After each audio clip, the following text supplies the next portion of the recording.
Shalom Bapak Ibu Saudara sekalian, selamat datang, selamat bergabung di Haltek Online Session minggu ini. Ini sesi yang terakhir sebelum kita liburan sebentar. Setelah itu kita akan kembali lagi, hopefully udah bisa di Prisma. Kalau belum ya kita akan online lagi. Kita sama-sama bersyukur karena kita masih punya kesehatan, kita masih punya sukacita, masih punya pengharapan di dalam Tuhan. Amin. Saya percaya semuanya masih baik-baik saja di rumah, masih bertahan.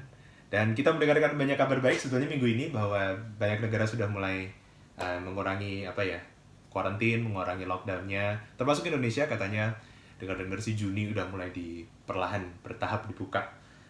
Banyak hal PSBB yang dikurangin dan saya bersyukur karena before long saya percaya kita bisa melihat akhir dari semua ini dan kita bisa berkumpul lagi di Cairo Center. Minggu ini kita akan sama-sama menyanyikan satu lagu sebelum mendengarkan sesi pengajaran. Judulnya The World Is Not My Home. This World Is Not My Home. Ini penyanyinya Jim Reeves, sudah penyanyi lama. Ini salah satu lagu favorit Ibu Glory saya rasa. Dulu sering dengar beliau nyanyi waktu masih tinggal serumah, sering mendengar beliau nyanyi lagu ini. Dan lagunya bagus sekali, mengingatkan kita bahwa dunia ini dengan segala keindahannya, tapi juga dengan segala masalahnya, fortunately it's not our permanent home. Kita punya rumah yang lebih besar, lebih luar biasa, lebih dahsyat di surga nanti. Kita harus nanti-nantikan, kita nggak boleh terlalu merasa feel at home di dunia ini. Amen. Mari sama-sama menyanyikan lagu ini. It's very simple song. This world is not my home, I'm just a passing through. My treasures are laid up somewhere beyond the blue. The angels beckon me from heaven's open door, and I can't feel at home in this world anymore. Oh Lord, you know I have no friend like you. If heaven's not my home, then Lord, what will I do? The angels beckon me from heaven's open door, and I can't feel at home in this world anymore.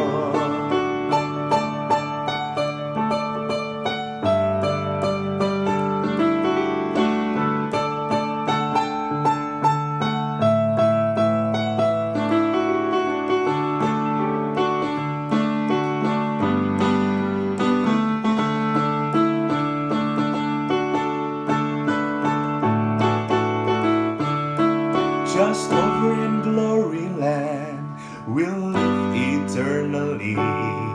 The saints on every hand are shouting victory.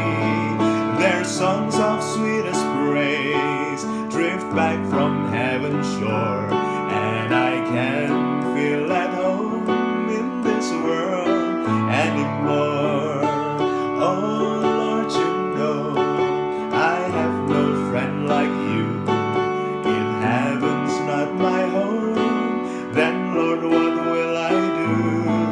The angels beckon me from heaven's open door, and I can't feel at home in this world anymore. And I can't feel at home in this world anymore.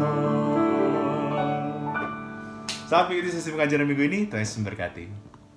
Shalom Bapak Ibu dan anak-anak semuanya. Akhirnya kita sampai juga di sesi terakhir dari Kitab Wahyu. Malam ini kita akan sama-sama melihat dari Wahyu 21 dan Wahyu pasal 22 sekaligus. Tapi sebelumnya kita mau satukan hati dulu di dalam doa. Mari kita berdoa. Demi nama Bapa, Putra dan Roh Kudus. Amin. Kami bersyukur Tuhan untuk malam hari ini kami boleh kembali di sesi pengajaran Kitab Wahyu. Dan hari ini kami sampai di sesi-sesi yang terakhir dari Wahyu 21 dan Wahyu 22. Kami begitu excited Tuhan untuk mempelajari Kitab Wahyu ini khususnya tentang rumah kami, rumah kekal kami, yaitu surga yang Tuhan berjanji sudah menyediakannya untuk kami semua. Biar Tuhan malam hari ini kami menundukkan hati kami di hadapan-Mu. Engkau Tuhan Roh Kudus yang membukakan setiap kebenaran untuk kami pahami malam hari ini. Biar Engkau juga yang memberikan pewahyuan-pewahyuan-Mu bahkan yang melampaui segala akal, tetapi karena Engkau yang mewahyukannya, kami semua akan dapat menangkapnya. Dan biar Engkau sendiri juga yang menguduskan hati dan pikiran kami, supaya setiap kebenaran firman-Mu boleh kami terima dan menjadi rema di dalam hidup kami. Dan jadikan kami pelaku-pelaku firman-Mu, supaya kami sungguh-sungguh Tuhan berkenan menjadi orang-orang yang berkenan kepadamu. Terima kasih Tuhan Yesus, Engkau kuduskan tempat di mana kami mendengarkan kebenaran firman ini juga. Di dalam nama Yesus Kristus Tuhan kami berdoa, kami bersyukur, kami sungguh percaya, kami menerima yang kami doakan. Amin. Dalam nama Bapa, Putra, dan Roh Kudus. Amin. Ya, saya sangat bersyukur Bapak, Ibu, dan anak-anak bahwa kitab Wahyu tidak berakhir dengan pengadilan tahta putih besar yang kemarin kita pelajari di pasal 20. Karena kalimat terakhir dari Wahyu 20 sungguh sangat menyedihkan hati saya. Pasti Anda semua ingat dari Wahyu 20 ayat 15 yang berkata, setiap orang yang tidak ditemukan namanya tertulis di dalam kitab kehidupan, ia dilemparkan ke dalam lautan api itu. Ini memang pesan tentang kemahaadilan Allah dan penghukuman yang hakiki, yang merupakan klimaks yang sepadan.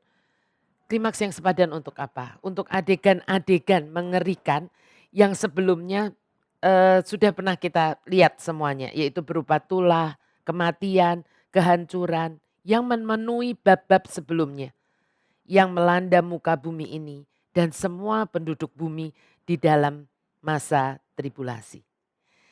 Akan tetapi kemudian sampailah kita di pasal 21 ini.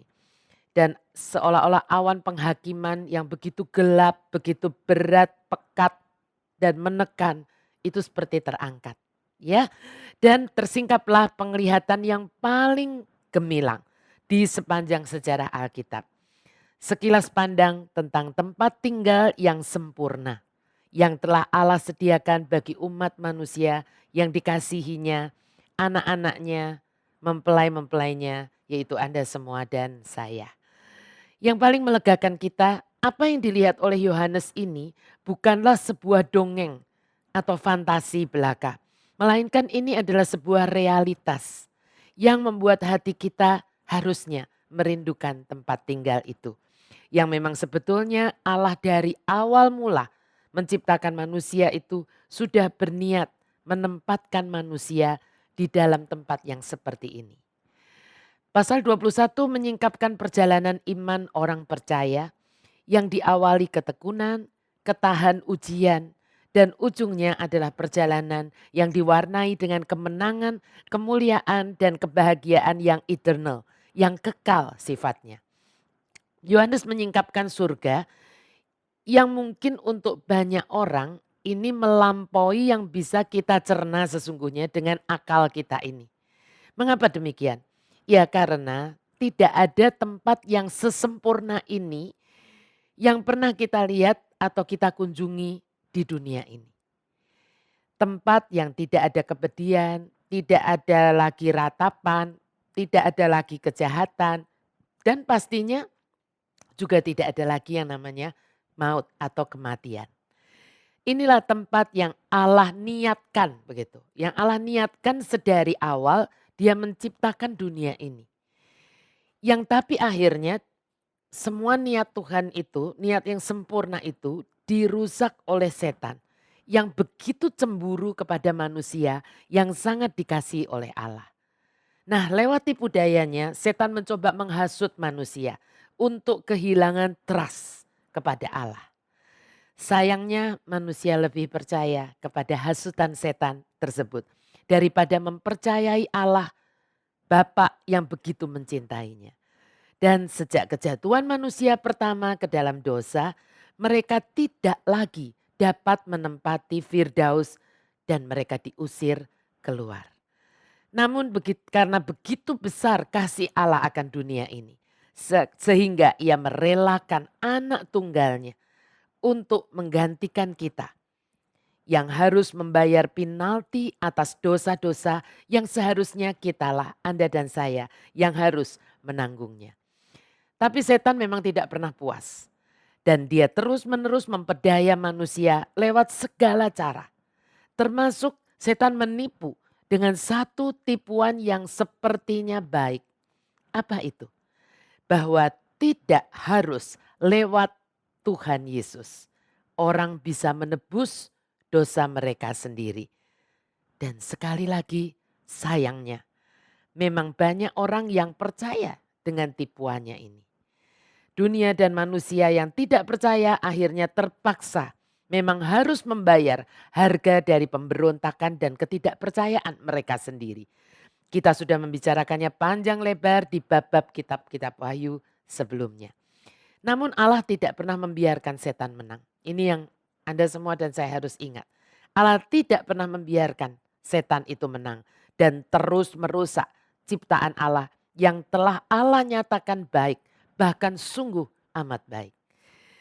Dari awalnya, ya, tetap ada ciptaannya yang mau taat. Bagaimanapun dari yang tidak taat, ada yang mau taat dan percaya kepada Allah dan putra tunggalnya dibanding mempercayai tipuan setan ini.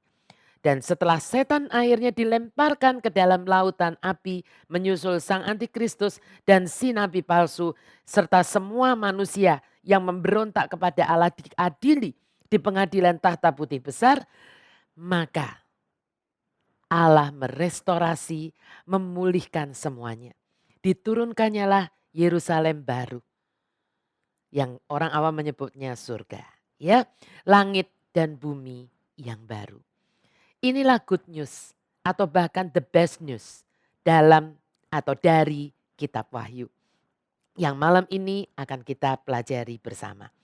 Saya berdoa semoga apa yang sulit kita bayangkan dengan otak kita ini dapat kita bayangkan dengan hati kita yang sungguh merindukannya.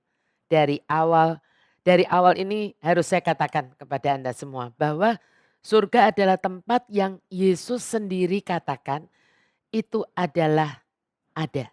So real. Kalau tidak pasti dia tidak akan berkata di dalam Yohanes 14 ayat 1 dan 2. Janganlah gelisah hatimu, percayalah kepada Allah, percayalah juga kepadaku. Di rumah Bapakku banyak tempat tinggal. Jika tidak demikian, tentu aku mengatakannya kepadamu. Sebab aku pergi ke sana, aku pergi ke situ untuk menyediakan tempat bagimu. Ini janji yang sangat luar biasa buat saya. Semoga juga buat Anda semua ya. Yesus berjanji untuk menyediakan tempat bagi Anda dan saya. Mengapa begitu? Mengapa dia sampai berjanji menyediakan tempat buat Anda dan saya? Mari kita lihat Yohanes 14 ayat yang ketiga.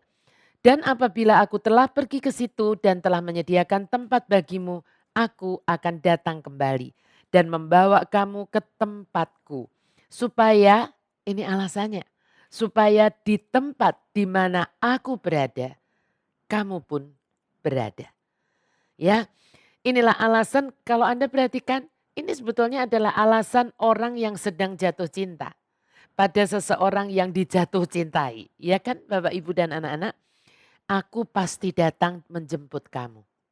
Ya, supaya kamu bisa selalu bersama-sama dengan aku setelah kita married nanti. Kan begitu. Kalau orang sedang jatuh cinta, ya betul ya. Yang sedang tunangan, anak-anak muda, ini kan janji yang kalian ucapkan di telinga tunanganmu. Betul? Bukankah Yesus juga adalah tunangan kita? Nah, untuk Anda yang belum tahu bahwa Yesus adalah tunangan kita, mari kita lihat 2 Korintus 11 ayat yang kedua. Sebab aku cemburu kepada kamu dengan cemburu ilahi, karena aku telah mempertunangkan kamu kepada satu laki-laki untuk membawa kamu sebagai perawan suci kepada Kristus. Di dalam The Passion dikatakan begini, you need to know that God's passion is burning inside me for you. Because like a loving father, I have pledged your hand in marriage to Christ your true bridegroom. I've also promised that I would present his fiancée to him as a pure virgin bride. Paulus menggambarkan dirinya itu seperti seorang papa gitu yang mengasihi anaknya. Yang sudah mempertunangkan kita dengan satu pria gitu, yaitu Kristus sendiri. Dan ia sudah berjanji pada Kristus untuk membawa kita ini tunangan Kristus ini ya seperti seorang pengantin yang masih perawan bagi Tuhan Yesus.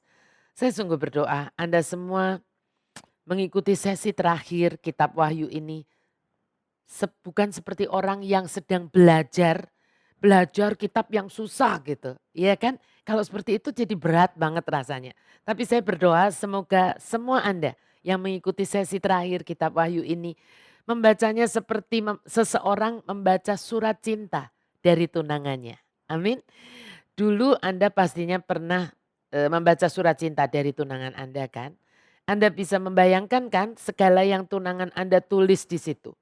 Dan semuanya seolah-olah so real. Padahal itu sih masih ada kemungkinan ngegombalinnya, ya kan? Tapi apa yang tunangan surgawi kita ini tuliskan untuk kita, ya tentang rumah yang dia sudah siapkan untuk kita ini, pastinya tidak ada gombal-gombalnya, begitu. Ya, semuanya sungguh nyata. Heaven is so real. Mari kita mulai, ya. Kita akan melihat yang namanya langit dan bumi yang baru. Apa itu? Kita lihat dari Wahyu 21 ayat yang pertama lalu melompat ke ayat yang kelima. Lalu aku melihat langit yang baru dan bumi yang baru. Sebab langit yang pertama dan bumi yang pertama telah berlalu. Dan laut pun tidak ada lagi. Jadi di surga nggak ada laut Bapak Ibu dan anak-anak. Ia yang duduk di atas tahta itu berkata, lihatlah aku menjadikan segala sesuatu baru. Dan firman-Nya, tuliskanlah karena segala perkataan ini adalah tepat dan benar.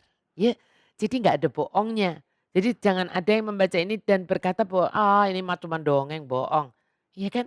Sampai dikatakan segala perkataan ini adalah tepat dan benar. Ya, kurang apa? Setelah penghakiman tahta putih pada kerajaan 1000 tahun, Allah akan menjadikan setelah semuanya itu, ya kan? Allah akan menjadikan segala sesuatunya baru. Saya tertarik karena di sini dikatakan laut pun tidak ada lagi. Mengapa ya Bapak Ibu dan anak-anak, laut kok dikatakan tidak ada lagi di surga? Yohanes tidak menuliskan alasannya sih. Ya jadi cari-cari di semua Alkitab juga nggak ada. Di dalam versi terjemahan apapun saya udah cari nggak ada. Tapi saya berpikir bahwa begini, selama ini lautlah yang berfungsi untuk memisahkan benua satu dengan benua yang lain. Ya kan, pulau satu dengan pulau yang lain.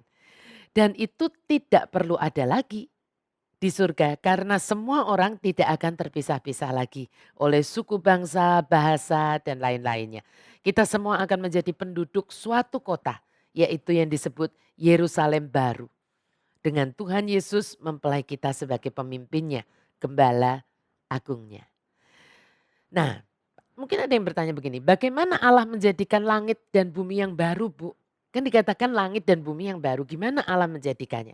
Sebagian orang itu mengacu kepada 2 Petrus 3 ayat 10 sampai 12. Mari kita lihat apa itu.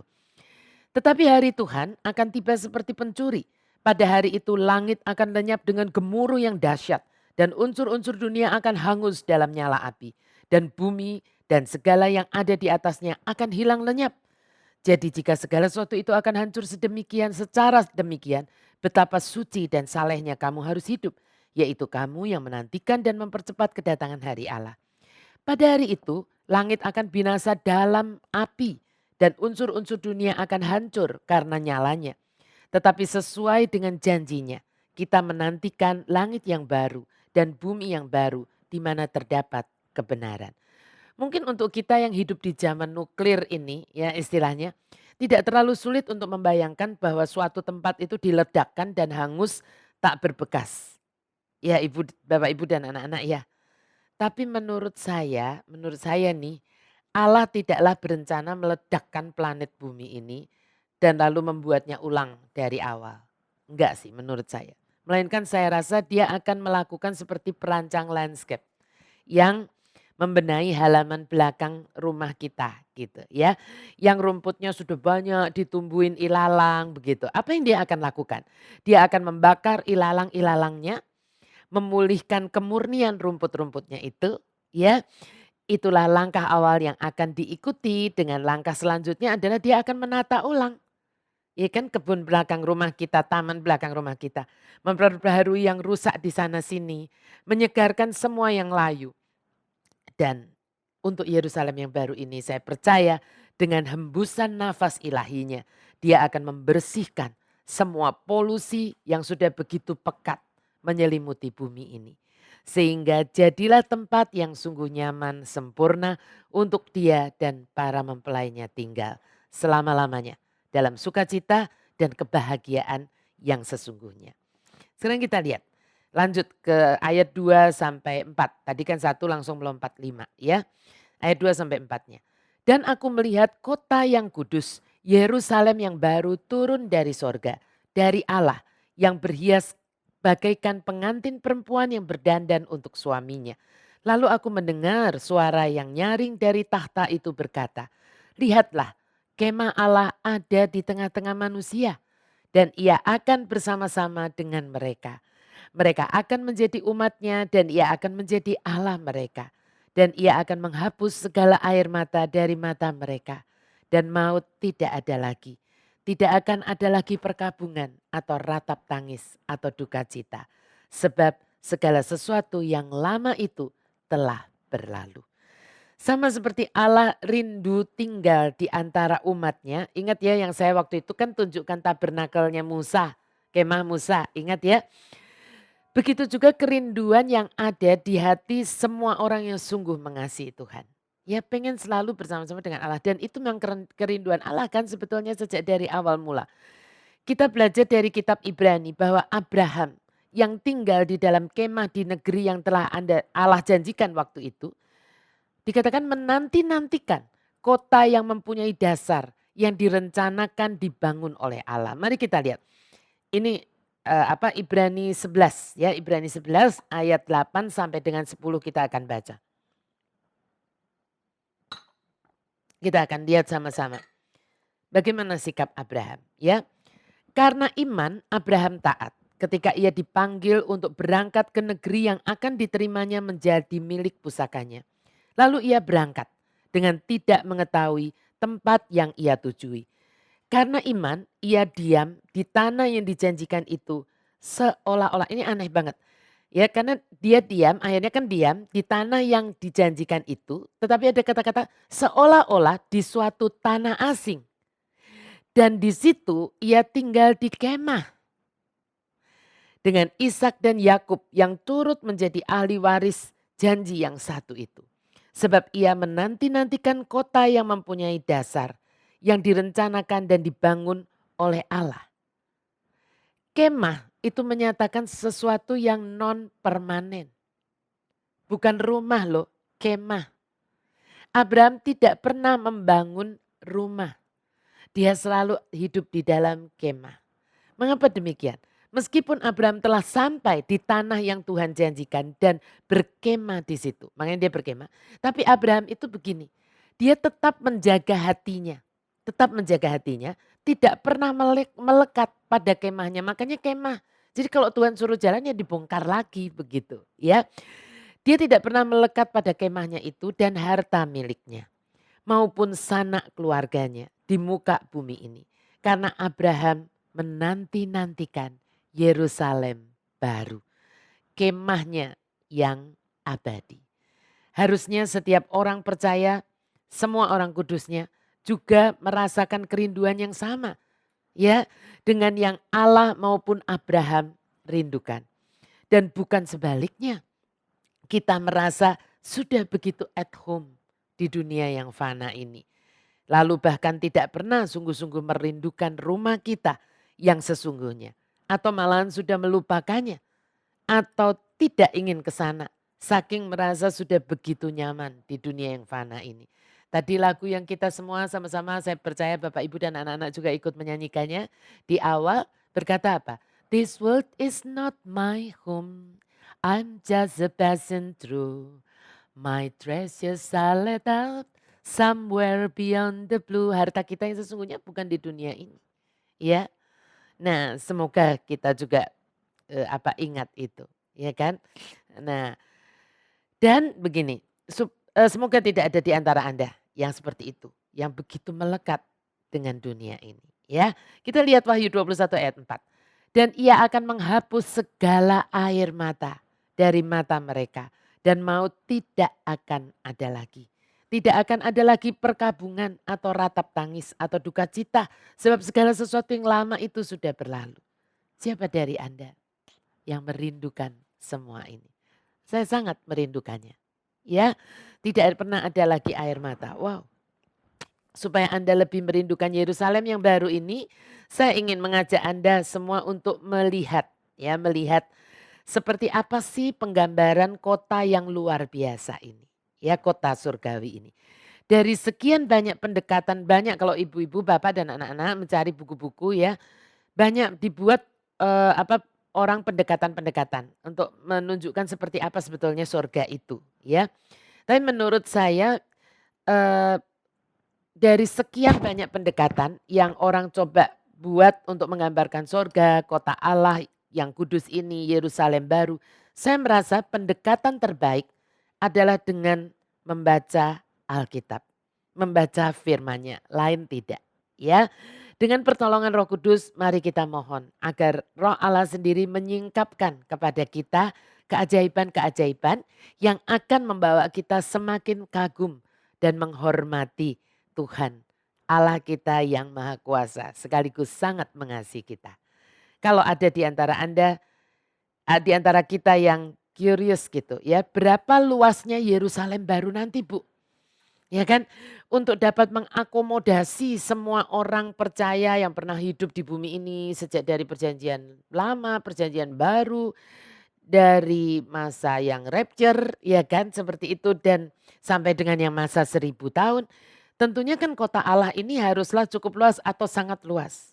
Nah, Alkitab ternyata memberitahu kita loh, berapa ukuran luas dari kota Allah itu, Yerusalem baru itu. Mari coba kita lihat. Langsung kita melompat ya, Wahyu 21 ayat 15 dan 16. Dan ia yang berkata-kata dengan aku mempunyai suatu tongkat pengukur dari emas. Ya, tongkat pengukurnya aja dari emas ya. Untuk mengukur kota itu serta pintu-pintu gerbangnya dan temboknya. Kota itu bentuknya 4 persegi. Panjangnya sama dengan lebarnya. Jadi kayak kubus gitu ya. Dan ia mengukur kota itu dengan tongkat emas itu berapa? 12.000 stadia. Panjangnya dan lebarnya dan tingginya sama. Makanya saya bilang kayak kubus. Karena panjang, lebar dan tingginya sama. Jadi berapa? Panjang, lebar dan tingginya masing-masing 12.000 stadia. Ukuran stadia itu bukanlah ukuran yang familiar untuk kita sekarang ya. Kita lebih familiar dengan ukuran mil dan kilometer atau kilometer persegi. Jadi saya coba lihat 12.000 stadia itu kurang lebihnya adalah 1.500 mil. Kalau dikilometerin jadi di kilometer konversi ke kilometer menjadi 2.400 kilometer. Tadi kan dikatakan panjang dan lebar dan tingginya sama. Jadi kalau luas kan panjang kali lebar. Ya kan 2.400 kilometer kali 2.400 kilometer. Keluarnya adalah 5.760.000 kilometer persegi luasnya. Luas Yerusalem baru itu 5.760.000 kilometer persegi. Nah, lalu saya tanya sama Pak Gana kemarin, Pak Gana lihat-lihat cariin di Google, luas Indonesia berapa? Negara kita. Luas Indonesia ternyata adalah 1.900.000 kilometer persegi. Tadi ingat, luas Yerusalem baru 5.760.000 kilometer persegi. Luas Indonesia 1.900.000 kilometer persegi. Jadi artinya luas Yerusalem baru itu adalah 3 kali, lebih sedikit ya kan 3 kalinya luas Indonesia. 3 kalinya luas Indonesia. Ada yang mengkalkulasi itu berarti 10 kali ukuran negara Perancis. Atau Jerman, Perancis atau Jerman mungkin itu more or less sama. Dan 40 kali ukuran Inggris. Nah mungkin ada di antara Anda yang mendengar ini yang berpikir, Bu Glory iya besar sih, luas sih 5.760.000 kilometer persegi itu ya luas banget gitu ya. Kalau punya tanah kayak gitu luas banget gitu ya. Tapi kok cuman 3 kali luas negara kita ya Bu Glory? Iya kan gitu. Apa muat Bu untuk menampung semua orang kudus dari perjanjian baru, perjanjian lama, perjanjian baru, yang rapture, terus juga yang para martir dari masa tribulation, iya kan? Kalau Anda berpikir seperti itu, saya juga berpikir yang sama dengan Anda. Awalnya saya juga berpikir seperti itu. Dan waktu saya bawa pemikiran saya yang kepo itu ke hadapan Tuhan, Tuhan Roh Kudus hanya mengingatkan saya beberapa kebenaran firman-Nya. Anda pengen tahu juga? Nah, ketahuan Anda keponya ya. Tapi nggak apa-apa, sesama orang kepo boleh berbagi informasi ya kan. Nah, Roh Kudus mengingatkan saya beberapa firman ini Bapak Ibu dan anak-anak. Mari kita lihat. Yohanes 14 ayat 2 sampai 3. Tadi kita sudah baca sebetulnya tapi saya ulang lagi ya. Di rumah Bapakku banyak tempat tinggal. Jika tidak demikian tentu aku mengatakannya kepadamu. Sebab aku pergi ke situ untuk menyediakan tempat bagimu. Dan apabila aku telah pergi ke situ dan telah menyediakan tempat bagimu, aku akan datang kembali dan membawa kamu ke tempatku. Supaya di tempat di mana aku berada, kamu pun berada. Seperti ada suara di hati saya seperti ini. Seperti Roh Kudus bicara ke saya begini. Ini kan yang penting untuk kamu. Masih kurang percaya. Ya waktu saya bilang apa cukup nanti. Ini yang Tuhan Roh Kudus ingatkan. Tapi tidak berhenti di situ. Kalau berhenti di situ saja ya sudah ya. Tetapi Roh Kudus mengingatkan saya dari Markus 10 ayat 25. Apa itu? Lebih mudah seekor unta melewati lubang jarum daripada seorang kaya masuk dalam kerajaan sorga. Di roh saya mulai paham apa yang Roh Kudus ini sebetulnya mau sampaikan ke saya. Saya mulai nangkep nih. Tapi dia tetap melanjutkan lagi mengingatkan saya. Mengingatkan apa? Matius 7 ayat 13 dan 14. Kita lihat. Masuklah melalui pintu yang sesak itu. Karena lebarlah pintu dan luaslah jalan yang menuju kepada kebinasaan. Dan banyak orang yang masuk melaluinya. Karena sesaklah pintu dan sempitlah jalan yang menuju kepada kehidupan. Dan sedikit orang yang mendapatinya. Di sini saya tiba-tiba bunyi dek gitu Bapak Ibu dan anak-anak. Dan saya terdiam. Tapi Roh Kudus tetap melanjutkan mengingatkan saya. Dari 1 Korintus 9 ayat 24. Tidak tahukah kamu bahwa dalam gelanggang pertandingan semua peserta turut berlari. Tetapi hanya satu orang saja yang mendapat hadiah. Karena itu larilah begitu rupa sehingga kamu memperolehnya. Saya tambah diem. Dan gongnya Roh Kudus mengencourage saya untuk kesekian kalinya. Dengan mengingatkan saya lagi tentang kata-kata Paulus. Dalam Filipi 2 ayat 12. Hai saudara-saudaraku yang kekasih. Kamu senantiasa taat. Karena itu tetaplah kerjakan keselamatanmu dengan takut dan gentar. Waktu saya mencoba mencari, karena saya kaget ya. Kok diingatkannya ini gitu. Saya mencoba mencari versi The Passion-nya. Waktu saya menemukan versi The Passion-nya Bapak Ibu dan anak-anak. Air mata saya itu mengalir. Mengapa demikian? Karena saya seperti membaca bukan Paulus gitu. Yang ngomong di Filipi ini, walaupun ini suratnya Paulus. Tetapi seperti Roh Kudus sendiri yang berbicara kepada saya. Mari kita baca ya yang dari The Passion-nya. My beloved ones, just like you've always listened to everything I've taught you in the past, I'm asking you now to keep following my instruction as though I were right there with you. Now you must continue to make the new life fully manifested as you live in the holy awe of God, which bring you trembling into His presence. Mari Bapak, Ibu dan anak-anak.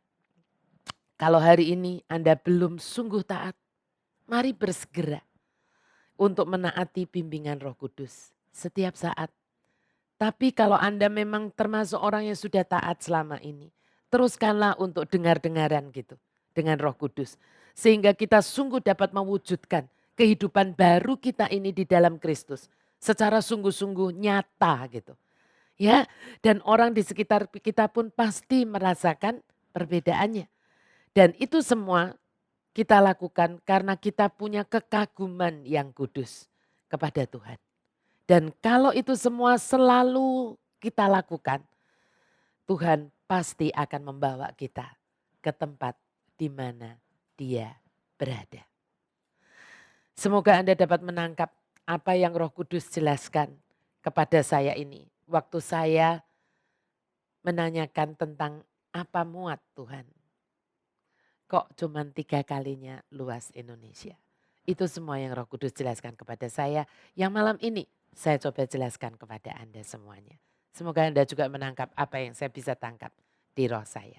Ya, Yohanes dalam Wahyu 21 dan 22 mencoba menggambarkan apa yang dia lihat. Ini kan semuanya penglihatannya dari Yohanes ya.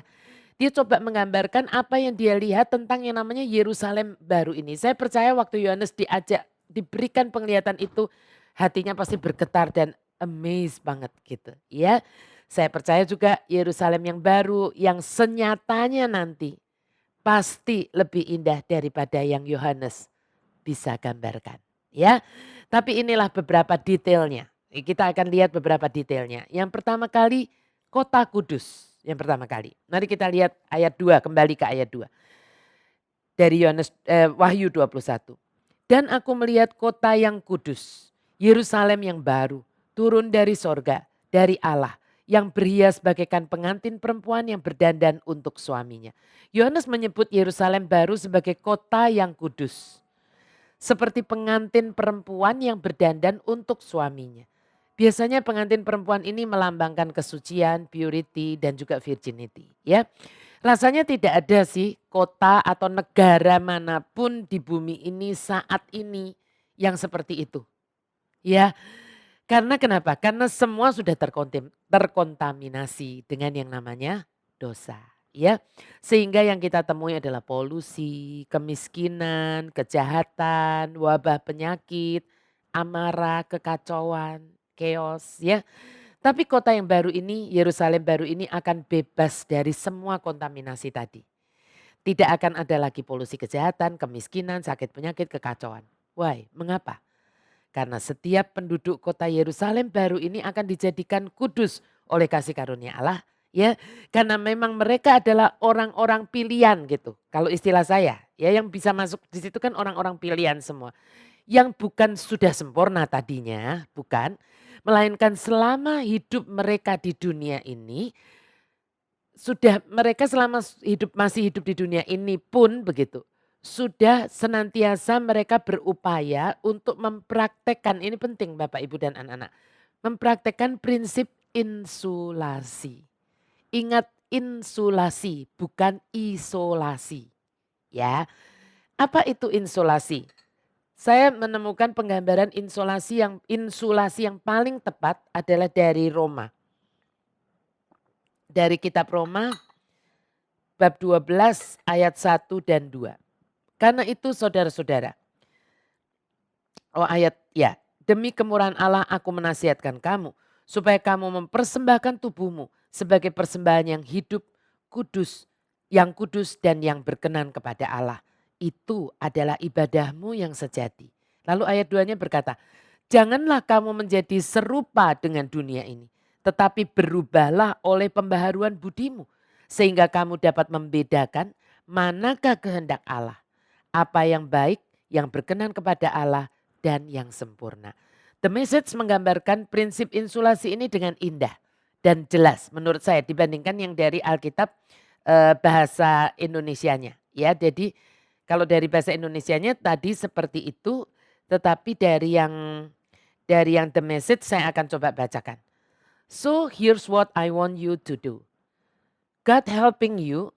Take your everyday ordinary life. Semuanya sebetulnya ordinary life. Apa itu? You're sleeping, eating, going to work, and walking around life. And place it before God as an offering. Yang kita lakukan mungkin sama dengan yang semua orang lain lakukan. Kita bukan bertapa, bukan. Ya, tetapi place it before God as an offering. Bisa enggak? Yang Anda dan saya lakukan itu kita letakkan di hadapan Tuhan as an offering. Sebagai persembahan yang hidup. Iya kan? Sebagai persembahan untuk Tuhan. Bisa enggak? Kalau kita melakukan yang nggak oke gitu, kita bisa letakkan di as an offering before God. Ya, itu kan pertanyaannya. Embracing what God does for you is the best thing you can do for him. Don't become so, saya suka dengan istilah ini. Don't become so well adjusted to your culture that you fit into it without even thinking. Banyak orang itu saking mau beradaptasi, kebablasan adaptasinya itu. Ya kan? So well adjusted sampai betul-betul without even thinking gitu. Nggak pikir lagi gitu. Oh ini kan tradisi saya, ambil aja. Ini kan yang semua orang, saya mau beradaptasi supaya saya bisa diterima oleh sekitar saya. Iya kan? Saya bersosialisasi, saya ikut semuanya. Iya kan? Enggak menggarami lagi dong kalau seperti itu, betul? Dan memang seringkali ketika kita tidak well adjusted, ya kan? Kita masih juga, kita mau beradaptasi dan itu memang harus, tetapi kita harus pilih. Tetap yang mana yang kita bisa adjust, yang mana itu yang prinsip. Dan kita tidak bisa adjust, tidak mau adjust ya.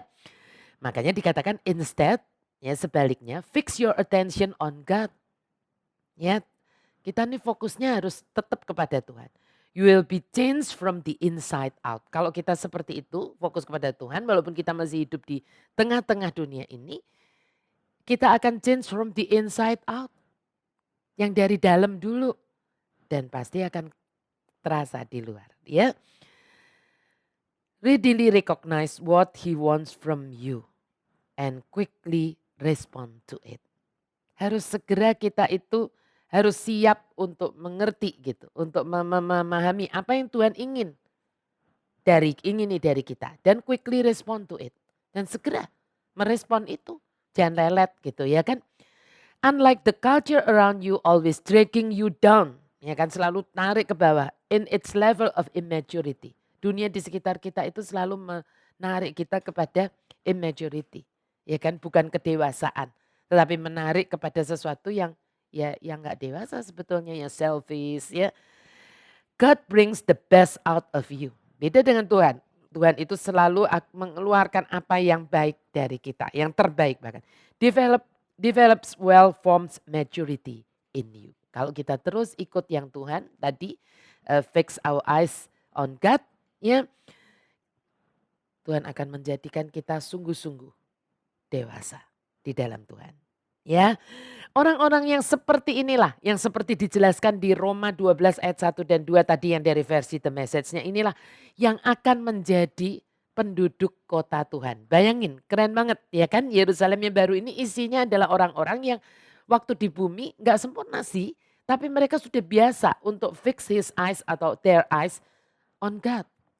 Ya, dan bukan well adjusted dengan sekitarnya terus menerus seperti itu sampai nggak pakai pikir lagi. Ya, pokoknya asal aku bisa diterima atau bahkan approval addict dari orang-orang di sekitarnya. Orang-orang yang approval addict hanya untuk supaya kita diterima, mendapat penerimaan. Saya percaya tidak akan dibawa Tuhan kepada Yerusalem yang baru. Ya. Bisa punya gambaran sampai di sini ya Bapak Ibu dan anak-anak, bukan orang-orang yang sempurna yang akan masuk kepada Yerusalem baru. Tapi yang selalu mau disempurnakan oleh Tuhan. Itu pasti melegakan. Kalau yang dituntut orang-orang yang sempurna yang boleh masuk Yerusalem baru. Gak ada dari kita sih yang bisa qualified. Ya. Nah yang kedua tadi sudah kota kudus. Sekarang poin yang kedua, detail yang kedua adalah pintu-pintu gerbang dari mutiara. Wah ini saya paling senang deh ya. Lihat Wahyu 21 ayat 21. Dan ke-12 pintu gerbang itu adalah 12 mutiara. Nah perhatikan, setiap pintu gerbang terdiri dari satu mutiara. Dan jalan-jalan kota itu dari emas murni bagaikan kaca bening. Coba Bapak Ibu dan anak-anak, Anda perhatikan. Yohanes bukan berkata bahwa setiap pintu gerbang terdiri dari mutiara-mutiara. Enggak loh. Melainkan dia berkata setiap pintu gerbang terdiri dari satu mutiara. Nah bisa bayangin Bapak Ibu dan anak-anak. Ada pintu gerbang dari satu mutiara. Bukan pintu gerbang dari mutiara-mutiara, beda loh. Kalau ini jadi mutiaranya itu yang dibuat jadi pintu gerbang. Wow, segede apa mutiaranya. Ya, gede banget pastinya. Nah, mungkin ada yang bertanya, "Bu, tiram monster macam apa, Bu, yang bisa menghasilkan mutiara segede itu?" Ya. Jawabannya adalah begini, jangan lupa mutiara yang dipakai sebagai pintu gerbang di Yerusalem baru itu berasal dari Allah, bukan dari tiram. Ya, kita selalu mindsetnya kalau mutiara dari tiram, ya. Kreativitas Allah menurut saya tidak ada batasnya. Kalau dia bisa menciptakan sebuah galaksi, pastinya dia mampu menciptakan mutiara seukuran apapun. Amin. Ya. Nah, pintu-pintu gerbang ini akan dipasang di 4 tembok di sekeliling kota Yerusalem baru. Yang dikatakan terbuat dari permata yaspis, ya kan? Maksud tembok-tembok ini bukanlah mencegah untuk orang masuk keluar atau untuk perlindungan gitu, bukan. Melainkan hanya untuk mendefinisikan dimensi kotanya. Ya, bagaimanapun kan sebuah kota itu harus ada tembok-tembok kotanya, ya. Ingat bahwa semua musuh kan sudah dibinasakan. Jadi tidak akan diperlukan perlindungan. Bukan untuk benteng perlindungan itu bukan. Makanya pintu-pintu gerbangnya akan senantiasa terbuka. Ya nggak pernah ditutup. Nah sekarang kita masuk yang poin ketiga. Detail yang ketiga. Dasar-dasar tembok dari batu berharga. Wow. Kita baca ayat 19-20. Dan dasar-dasar tembok kota itu dihiasi dengan segala jenis permata.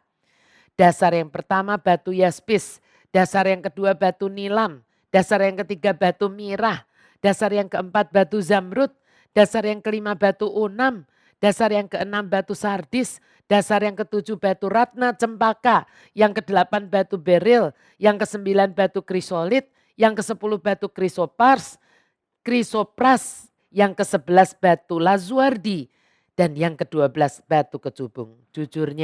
Jujurnya Bapak Ibu dan anak-anak, walaupun saya ini membuat perhiasan, tapi nama-nama batu berharga ini masih banyak juga yang asing untuk saya. Tapi saya dapat membayangkan indahnya dengan membayangkan lapisan batu permata yang saya kenal. Ya, misalnya ametis, emerald, opal, pastinya diamond ya. Semuanya itu kan tembus cahaya. Ini saya sengaja nih pakai kalung dan ini yang dari batu-batu supaya untuk Anda membantu Anda semua membayangkan gitu ya. Padahal ini pasti nggak sebagus dan sekomplit yang ini hanya 7 nih. Warnanya 7 warna pelangi ya. Sehingga saya membayangkan pastinya tuh gemerlap banget. Karena ini semua batu-batuan ini kan tembus cahaya. Bening gitu tembus cahaya ya. Kalau ada gerbang mutiara, Anda bisa bayangin, nah saya merem, saya bisa membayangkan. Ada gerbang mutiara nih gede banget dari satu mutiara utuh. Dipasang di sebuah tembok, tembok yang dasarnya tuh bukan semen. Ya kan, tapi batu permata, batu-batu semuanya. Tadi kan disebutin macam-macam, yang saya tahu mungkin cuman ametis, emerald, opal gitu ya, diamond. Nah, wow banget pastinya, wow banget. Tapi itu belum selesai, itu belum selesai. Mari kita lihat detail yang keempat. Jalanan-jalanan dari emas. Ayat 21-nya. Dan ke-12 pintu gerbang itu adalah 12 mutiara. Setiap pintu gerbang terdiri dari satu mutiara dan jalan-jalan kota itu dari emas murni bagaikan kaca bening. Tadi kan saya bilang, kita membaca Wahyu 21-22 ini, mari membaca dengan hati seperti membaca surat cinta dari tunangan kita. Ya, ini kan tunangan kita menulis, nanti tuh kayak begini nih, rumah yang aku siapin buat kamu tuh kayak begini-begini gitu. Ya, kita harus bayangin dong, ya.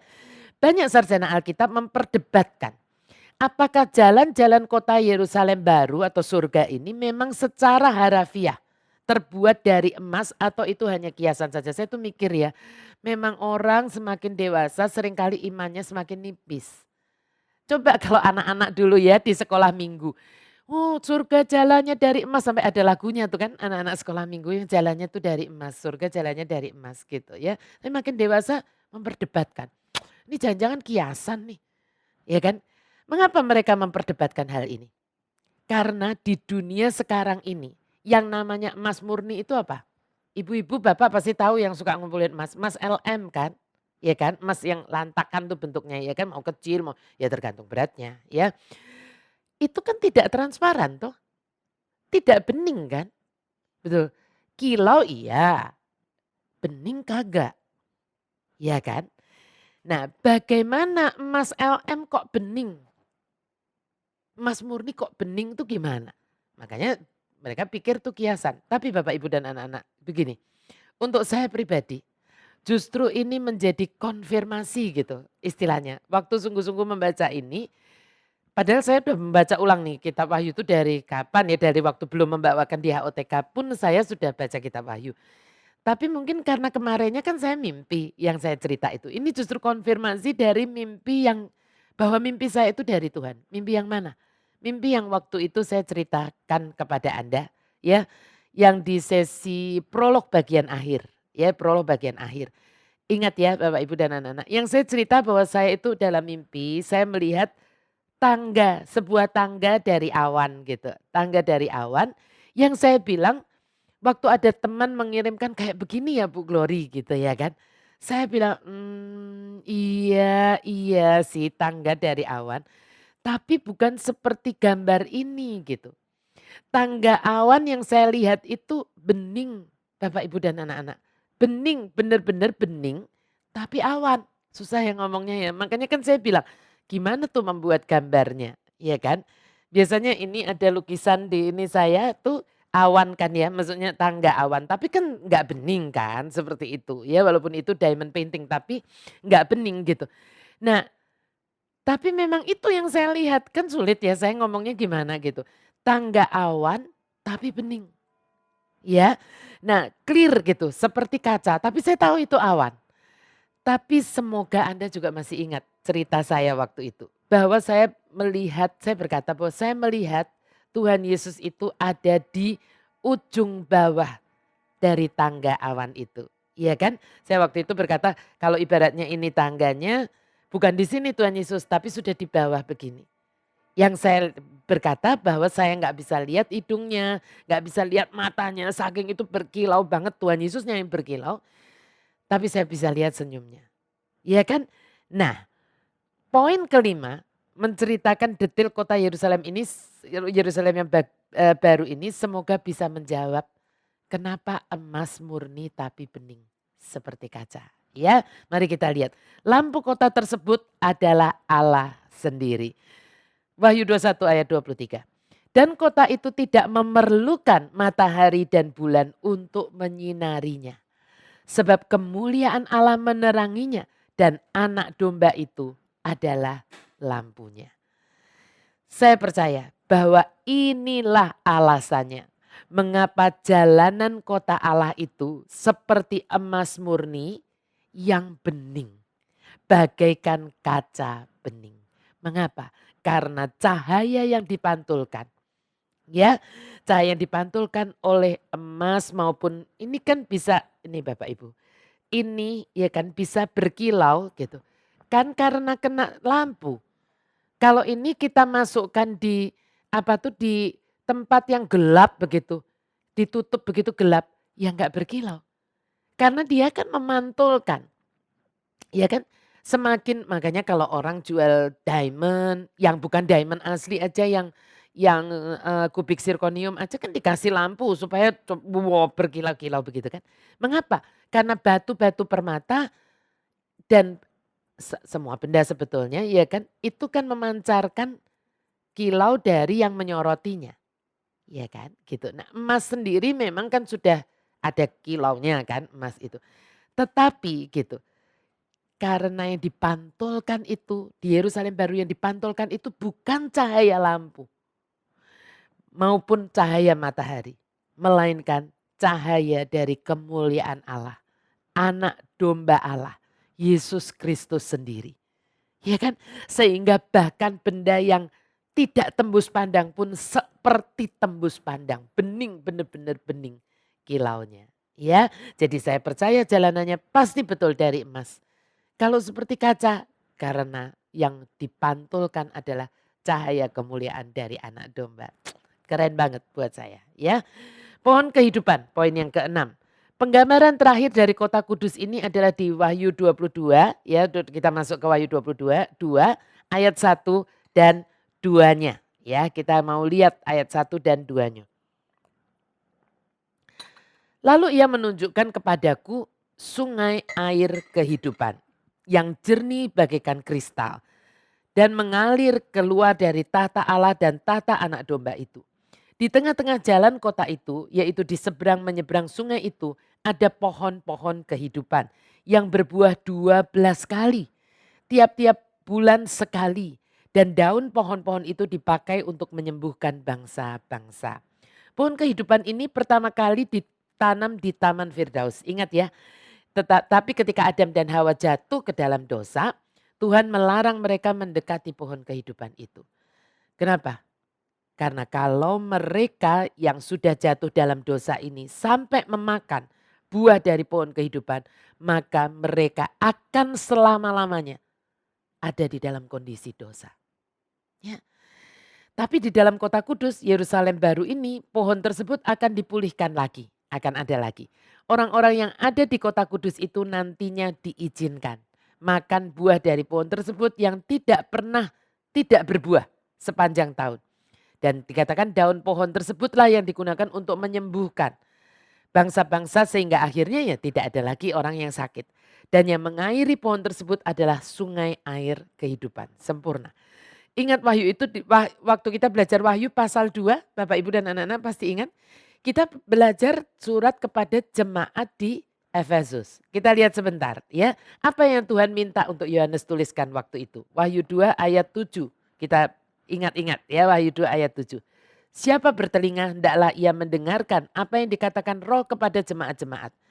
Barang siapa menang, dia akan kuberikan makan dari buah kehidupan. Dari pohon kehidupan yang ada di Taman Firdaus Allah. Ini kan pasti yang tulis oleh Yohanes yang Tuhan suruh ini kan bukan mengacu kepada Taman Firdaus yang Adam dan Hawa kan, bukan ya. Nah, sekarang kita mau melihat ayat-ayat selanjutnya dari pasal terakhir dari Wahyu ini ya. Pasal 22 ayat 6 sampai 14. Ya, kita lihat dulu, kita baca dulu ya sama-sama. Wahyu 22 mulai dari ayat 6-nya kita akan lihat. Lalu ia berkata kepadaku, perkataan-perkataan ini tepat dan benar. Dan Tuhan Allah yang memberi roh kepada para nabi telah mengutus malaikatnya untuk menunjukkan kepada hamba-hambanya apa yang harus segera terjadi. Sesungguhnya aku datang segera. Ini kata-kata Tuhan Yesus. Ya, berbahagialah orang yang menuruti perkataan-perkataan nubuat kitab ini. Lalu Yohanes berkata, dan aku Yohanes, akulah yang telah mendengar dan melihat semuanya itu. Jadi Yohanes tidak hanya melihat tapi dengar juga. Dengar kalau Tuhan itu berkata sesungguhnya aku datang segera. Itu Yohanes dengar dan dia tuliskan. Yang nulis memang Yohanes. Tapi dia dengar dari Tuhan. Dan setelah aku mendengar dan melihatnya, aku tersungkur di depan kaki malaikat yang telah menunjukkan semuanya itu kepadaku untuk menyembahnya. Sampai saking amazed-nya gitu ya. Dia sampai tersungkur mau menyembah malaikat yang membukakan itu semua. Ya, tetapi ia malaikat itu ya berkata kepadaku, jangan berbuat demikian. Aku adalah hamba. Sama seperti engkau dan saudara-saudaramu, para nabi dan semua mereka yang menuruti segala perkataan kitab ini. Sembahlah Allah. Ya, jadi ini kan bukan malaikat yang jatuh, ini malaikat beneran. Ya, jadi menyuruh Yohanes jangan nyembah dia. Lalu di ayat 10, lalu ia berkata kepadaku, jangan memeteraikan perkataan-perkataan nubuat dari kitab ini. Sebab waktunya sudah dekat. Saya waktu itu mengingatkan Bapak Ibu dan anak-anak. Waktu kita belajar kitab Daniel. Ingat? Waktu itu Daniel justru kebalikannya. Diperintah meteraikan ini. Kenapa? Karena waktunya memang masih jauh. Waktu zamannya Daniel. Sesungguhnya sejak Yesus datang ke dunia ini sebetulnya waktunya kita sudah masuk akhir zaman itu. Sejak Yesus datang. Tetapi ini waktu Yohanes diberi penglihatan dan akhirnya ditulis sebagai Revelation. Itu adalah kitab terakhir dari Alkitab. Dan ini adalah pasal terakhirnya. Ya, sehingga waktu Yohanes diberikan penglihatan itu sebetulnya waktunya sudah sangat-sangat dekat. Tapi kita harus tahu, 1 hari sama dengan 1000 tahun di hadapan Tuhan. Tetapi 1000 tahun bisa sama dengan 1 hari juga di hadapan Tuhan. Ya, tapi saya percaya yang kita sudah pelajari kemarin. Ya, Nah kita masuk ke ayat 11. Barang siapa yang, ini agak aneh, buat saya curious. Ayat 11. Barang siapa yang berbuat jahat, biarlah ia terus berbuat jahat. Barang siapa yang cemar, biarlah ia terus cemar. Aneh kan ya? Dari berkata bahwa jangan meterain Yohanes karena waktunya sudah dekat. Langsung disambung dengan seperti kayak out of the blue gitu. Keluar satu kata-kata, barang siapa yang berbuat jahat, biarlah ia terus berbuat jahat. Barang siapa yang cemar, biarlah ia terus cemar. Dan barang siapa yang benar, biarlah ia terus berbuat kebenaran. Barang siapa yang kudus, biarlah ia terus menguduskan dirinya. Lalu kalau Anda baca nanti di ayat 12 dibuka lagi dengan kata-kata sesungguhnya aku datang segera. Dan aku membawa upahku untuk membalaskan kepada setiap orang menurut perbuatannya. Iya kan? Aku adalah Alfa dan Omega yang pertama dan yang terkemudian, yang awal dan yang akhir. Kan seperti itu. Ini kan aneh. Ada satu ayat yang diapit dua ayat yang berkata aku datang segera.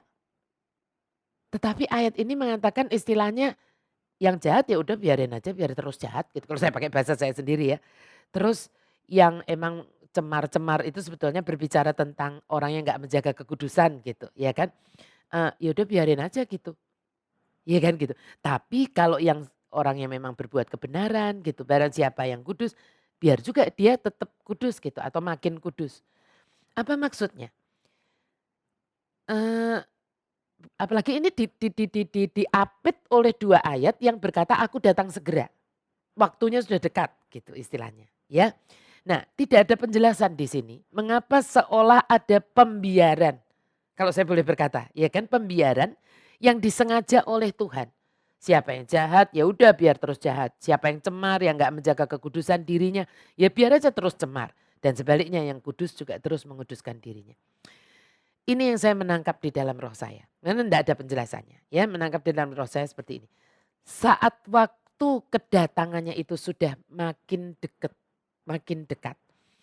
Memang istilah saya, itu sudah habis kesabaran Tuhan mendidik. Ya, mendidik manusia ciptaannya ini. Yaitu kita semua, Anda dan saya. Sudah sejak perjanjian lama kan, dengan hukum Taurat, tidak berhasil. Lalu ia sendiri, kan manusia ini dididik Tuhan lewat hukum Taurat. Kamu harus begini, jangan begini, jangan begini, jangan begini. 10 perintah Allah. Tidak berhasil. Akhirnya Allah sendiri datang menjelma menjadi manusia. Dia mati di kayu salib menggantikan Anda dan saya. Kita hanya diminta untuk mengikuti ajarannya saja. Tapi gagal juga. Ya orang-orang zamannya Yesus gagal juga. Alasannya lupa. Lalu dikirimlah Roh Kudus. Yang selain ditugaskan untuk menghibur kita, juga ditugaskan untuk mengingatkan kita. Tentang apa? Tentang apapun yang sudah Yesus ajarkan. Tapi bukan itu saja, bukan cuma tugasnya ngingetin aja gitu. Enak ya kalau cuma ngingetin. Enggak. Roh Kudus diberi tugas juga untuk menolong. Betul kan ya? Roh Kudus itu kan penolong kita. Helper. Ya kan? Menolong kita yang mau terus berjalan mendengarkan instruksi-instruksinya. Kadang mungkin nggak keras tapi berupa bisikan. Kadang juga kenceng, ya kan? Kadang juga ditempelak. Namun apa yang terjadi? Masih juga banyak orang yang mengignore roh Tuhan ini. Bagaimana manusia bisa mengignore Roh Kudus, rohnya Tuhan? Dengan tidak mau membaca kebenaran firman-Nya. Hati-hati. Banyak orang berkata bahwa, kok Tuhan nggak kasih petunjuk sama saya? Nah Tuhan bilang, lah lu nggak mau membaca surat saya kok. Nggak mau baca kata-kata saya kok. Lu minta gue kasih petunjuk. Iya kan? Sehingga orang yang tidak membaca kebenaran firman Tuhan, ketika Roh Kudus mau mengingatkan tentang firman kebenarannya, ya bukannya nggak inget sih ya, tapi memang belum baca. Ya memang mana bisa ingat kalau kita nggak pernah bisa ingat sesuatu yang kita belum pernah tahu gitu. Ya kan? Dulu nggak tahu sekarang lupa gitu, itu kan sampai menjadi joke kan. Dulu gua nggak tahu sekarang lupa. Ya gimana ya. Dan akhirnya manusia-manusia seperti ini akan mengikuti apa? Karena dia kan nggak tahu sebetulnya. Maunya Tuhan apa, guidance-nya Tuhan apa, dia nggak tahu. Akhirnya dia apa? Mengikuti jalan pikirannya sendiri. dan melakukan apa yang menurut dia benar saja. Ya, dan akan tiba waktu kedatangannya yang semakin dekat ini, tapi mereka tetap tidak mau berubah. Ingat, Tuhan tidak pernah menciptakan robot-robot hidup. Enggak. Dia menciptakan manusia dengan akal budi dan free will-nya, kehendak bebasnya. Dan Tuhan tidak pernah ingin ketaatan kita adalah ketaatan kepadanya yang terpaksa. Dia hanya rindu orang-orang yang memang memilih untuk menaati dia. Memilih untuk mempercayai dia.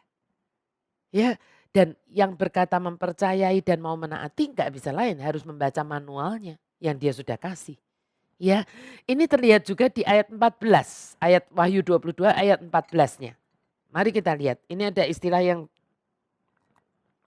yang kita perlu tahu menurut saya. Berbahagialah mereka yang membasuh jubahnya, mereka akan memperoleh hak atas pohon-pohon kehidupan dan masuk melalui pintu-pintu gerbang ke dalam kota itu. Dengan kata lain, yang membasuh jubahnya aja yang boleh masuk dan punya akses, punya right, punya hak untuk sampai ke pohon kehidupan. Begitu kan, karena itu kekal pohon kehidupan itu. Apa artinya? Saya menemukan di dalam The Amplified Bible-nya, bagus. Blessed, lalu dikasih dalam kurung ya, happy, prosperous, to be admired are those who wash their robes. Membasuh jubahnya, tapi dikasih keterangan. In the blood of Christ, membasuh jubahnya dengan darah Tuhan Yesus. By, dengan apa? By believing and trusting in Him. Ya, the righteous who do His commandments. Jadi dikasih keterangan. Yang dimaksud dengan membasuh jubah itu, membasuh jubah di dalam darahnya Tuhan Yesus adalah dengan cara mempercayai Dia dan berserah kepadanya. Ya kan, orang-orang benar yang melakukan His commandments gitu. Perintah-perintahnya, so that they may have right, ya kan, punya hak to the tree of life and may enter by the gates into the city. By believing and trusting. Itulah pilihan. Ya, dan saat waktunya sudah sangat dekat gitu Bapak Ibu dan anak-anak. Orang-orang yang tidak pernah mau membasuh jubahnya karena tidak pernah punya habit membasuh jubah ini. Dengan believing and trusting ini. Dengan selalu mengikuti commandment-nya. Ya kan, perintahnya Tuhan. Mereka akan tetap punya habit yang tidak peduli pada Tuhan. Dan memang dunia akan semakin memberi fasilitas atau mendorong ke arah itu. Karena itu yang lebih enteng menurut mereka, lebih gampang. Padahal sebenarnya kalau tidak ada guidance itu kan tidak ada jaminan. Ya ini bodohnya, tipuan iblis itu ngeri. Nah sebaliknya juga orang-orang yang sudah memilih untuk membasuh jubahnya, yaitu mereka yang apa? Yang percaya, yang menyerahkan kehendak bebas mereka untuk diapain. Tetap punya kehendak bebas, tetapi itu dikendalikan gitu. Dikendalikan oleh roh Tuhan. Ya, juga pasti akan merasa gitu. Ingat dulu sebelum saya teruskan gini. Waktu dulu saya pernah bilang kan, waktu saya masuk di S2 psikologi di UI, lalu ada tes untuk tes temperamen dan waktu itu Pak Sarlito yang tes itu dan dia berkata bahwa saya nggak mungkin lihat kamu ini kok kolerik sampai 85 kalau saya nggak salah 80 atau 85% persentasenya secara psikologinya ya, kurva skala secara psikologinya. Lalu saya senyum kan, saya bilang ini betul kok Pak saya memang kolerik. Wah masa nggak kelihatan kok, inget ya saya pernah cerita itu di HOTK. Tapi setelah saya bicara bahwa saya bilang ya kelihatan lah Pak, kadang-kadang Bapak kan minta saya yang suruh pimpin diskusi dan beliau baru teringat. Dan, oh iya betul, tapi kok yang temperamentalnya kamu gitu ya kan, maksudnya misalnya gebrak meja atau marah-marah, kamu nggak pernah. Ya, kata-kata kamu lembut dan sebagainya. Sebetulnya apa? Ketika kita memilih untuk believing and trusting, percaya dan menyerahkan termasuk kehendak bebas kita, bukan berarti terus kita tuh dikekang kok. Tetapi kita itu dikendalikan gitu, diarahkan ke arah yang benar. Betul? Temperamennya kan tetap ada. Ternyata waktu dites nggak salah, tetap keluar kok, tahu koleriknya. Tapi sisi positif kalau saya boleh berkata atau sisi kuat lah. Sebetulnya temperamen kan tidak ada yang jelek ya. Jadi saya lebih senang kuat dan lemah gitu daripada positif dan negatif. Kekuatan dari kolerik yang kelihatan bukan kelemahannya ya. Karena yang itu yang diminimize sama Roh Kudus ya. Nah, kembali ke sini. Mereka yang percaya dan menyerahkan kehendak bebasnya untuk dikendalikan oleh Roh Tuhan juga pasti akan merasa bahwa mereka memang harus menjalankan karena udah terbiasa kan akhirnya punya habit untuk menjalankan apa? Prinsip insulasi tadi. Ya insulasi tadi. Yang pastinya tidak mudah.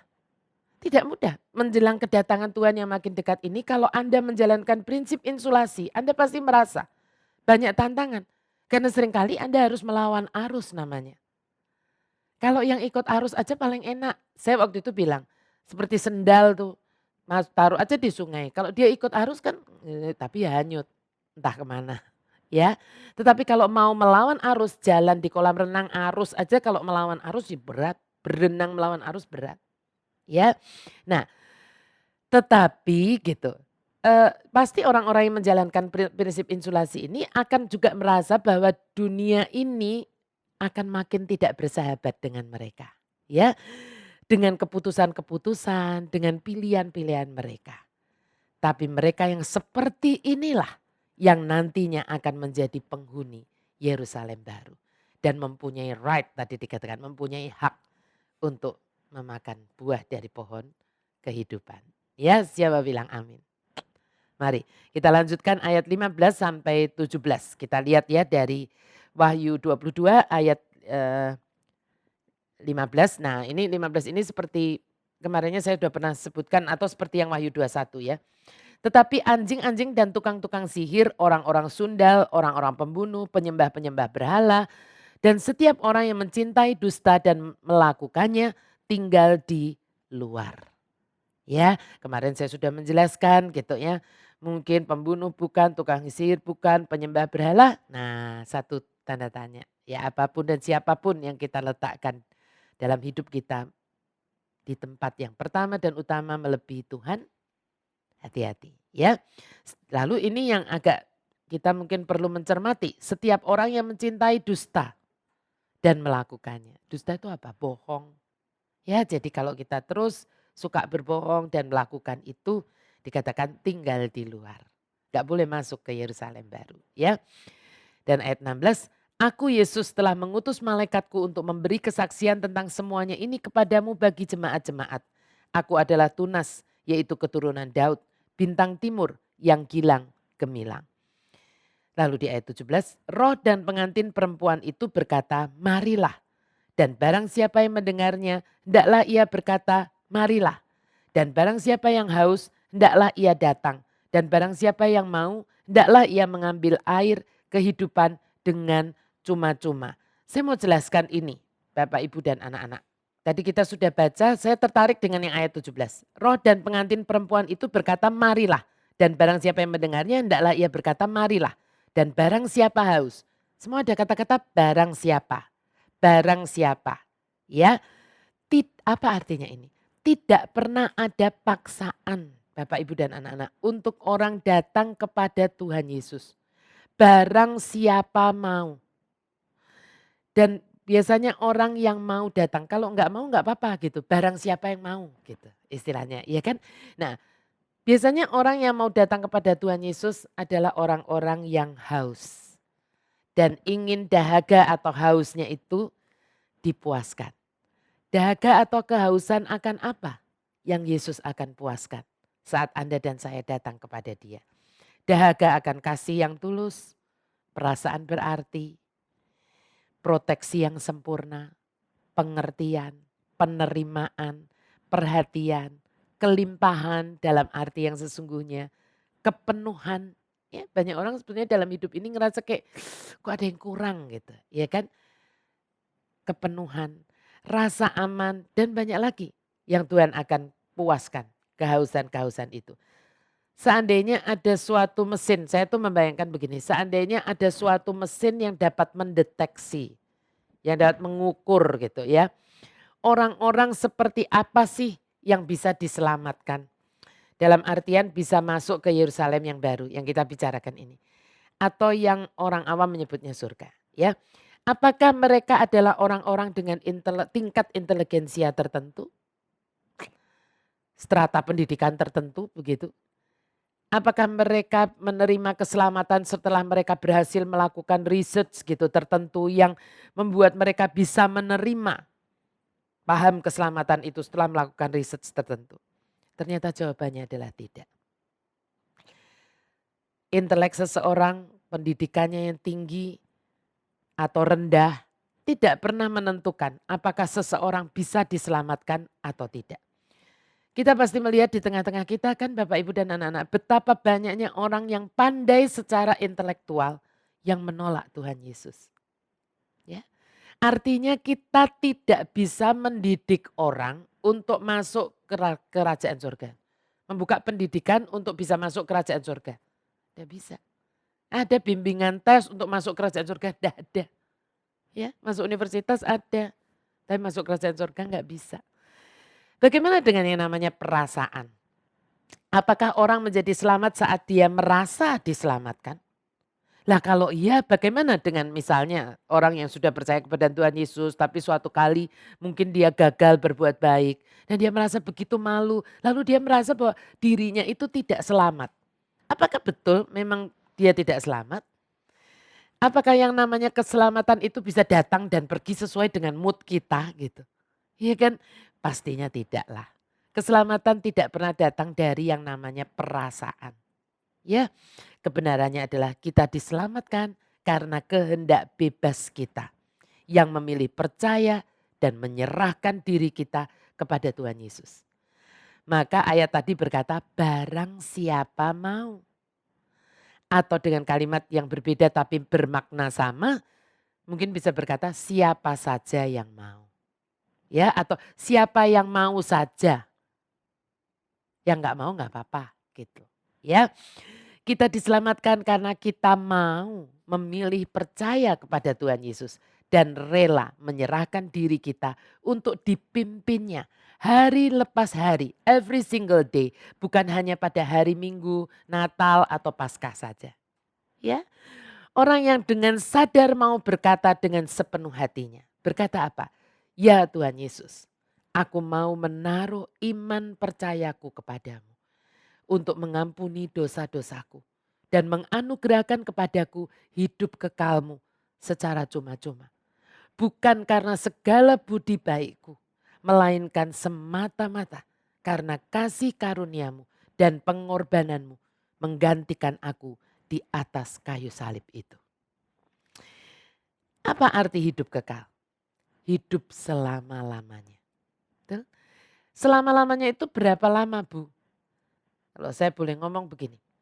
Selama-lamanya atau kekal itu adalah sama dengan 1 juta triliun tahun dikalikan 100 juta triliun tahun dipangkatkan 3 akan dikalikan lagi dengan 100 juta triliun tahun dipangkatkan 3 lagi dan dikalikan 100 juta triliun tahun dipangkatkan 3 lagi dan seterusnya dan seterusnya dan seterusnya. Itu pun masih tidak dapat menggambarkan secara tepat yang namanya eternity atau kekekalan. Dan itulah yang kita semuanya tanpa terkecuali akan menjalani setelah kehidupan kita di dunia ini. Yang amat sangat pendek, makanya disebut fana. Ya, hidup kita di dunia ini fana. Jadi kalau Anda dan saya lebih membela-belain yang fana ini, ngeri banget. Betul? Anda tidak bisa masuk ke dalam Yerusalem baru yang itu adalah eternity, kekal. Ya, di mana Anda dan saya akan menjalani kehidupan kekekalan kita? Semuanya harus Anda dan saya putuskan saat ini. Kita sudah mempelajari tokoh-tokoh di dalam kitab Wahyu ini. Saya hanya mau mengingatkan, ada the dragon. Ada the dragon, ada sang antikristus, ada si nabi palsu, dan ada 2 saksi, serta 144.000 saksi Yahudi. Tapi ada pula pastinya orang-orang yang masuk ke dalam masa tribulasi karena ketidakpercayaan mereka kepada Tuhan Yesus. Saat masa kesempatan ini masih diberikan kepada mereka. Dan mereka yang hanya berpikir bahwa saya sudah percaya kepada Tuhan Yesus karena bibir mereka sering berkata Tuhan, Tuhan. Tapi pastinya juga ada mereka yang akan dijemput oleh mempelai pria yang sudah lama mereka nantikan saat bunyi sangkakala itu benar-benar terdengar dan rapture terjadi. Mereka inilah orang-orang yang dikatakan sebagai 5 gadis bijaksana. Mereka adalah orang-orang yang tadinya kehausan, tapi mereka sudah memilih untuk datang dan minum dari air kehidupan itu. Dan tetap menjaga pelita mereka, tetap bernyala, tetap ada minyaknya, sampai saat mempelai mereka datang menjemput. Apakah Anda sudah datang dan memuaskan dahaga dengan air hidup itu? Yang mana Anda dari tokoh-tokoh ini semuanya? Kalau Anda belum meminum air itu, saya mendorong Anda untuk tidak menundanya dan meminumnya hari ini juga. Firman-Nya berkata di Roma 10 ayat 13, barang siapa yang berseru kepada nama Tuhan akan diselamatkan. Berserulah kepada Tuhan Yesus, air hidup itu, dan puaskanlah dahaga Anda sekarang dan selamanya. Jangan pernah menundanya lagi karena firman-Nya berkata waktunya sudah dekat. Biarlah kita seperti Yohanes yang saat Tuhan berkata, aku datang segera. Kita juga bisa berkata seperti Yohanes berkata, amin, datanglah Tuhan Yesus. Aku merindukanmu. Mari Bapak Ibu, sebelum kita berdoa, kita mau menyanyikan satu lagu yang keren banget menurut saya. Lagu ini selalu mengingatkan kita. Saya hanya terselip rasa sedihnya satu sih Bapak Ibu dan anak-anak. Saya membayangkan sebetulnya selesai kitab Wahyu ini kita di Prisma Ballroom. Saya pengen mengajak Anda semua pakai baju yang warna putih begitu. Lalu saya pengen ajak Anda semua berdiri dan menyanyikan lagu Ya Allah Damai Sejahtera. Tetapi Tuhan rupanya berencana lain. Dan saya percaya rencana Tuhan selalu yang terbaik. Sehingga tanpa mengurangi rasa amaze kita kepada Tuhan Yesus.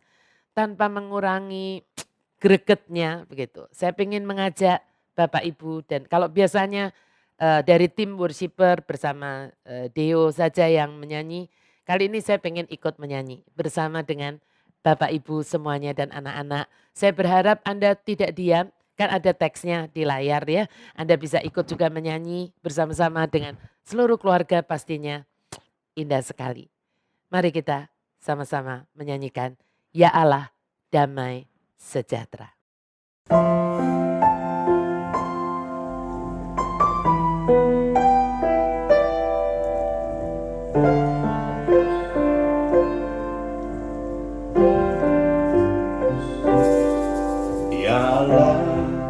Damai sejahtera, kuduskan aku seluruhnya, agar roh, jiwa, dan tubuhku terpelihara sempurna. Ya Allah, damai sejahtera, kuduskan aku seluruhnya, agar roh, jiwa, dan tubuhku terpelihara sempurna.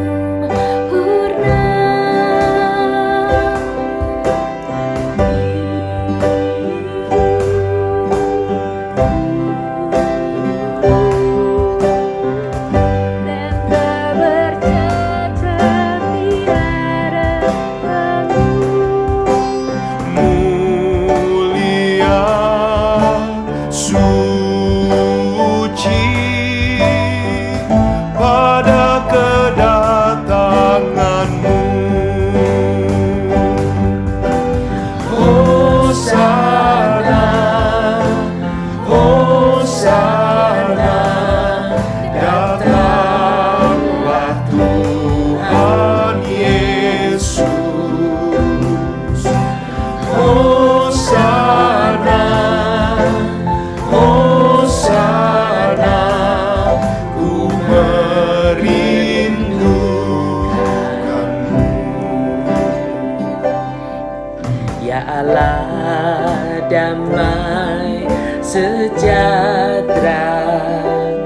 kuduskan aku seluruhnya, agar roh, jiwa, dan tubuhku terpelihara sempurna.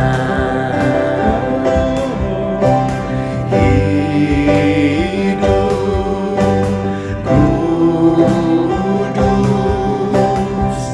dan tak bercacat di hadapanmu. Mulia, suci, pada kedatanganmu. Hosana, Hosana, datanglah Tuhan Yesus. Hosana, Hosana, ku merindukanmu.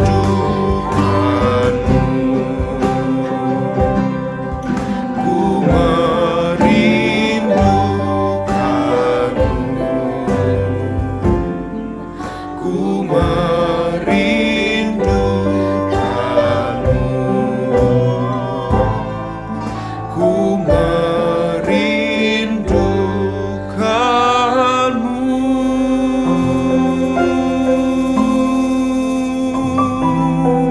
Oh, kami merindukanmu, Tuhan.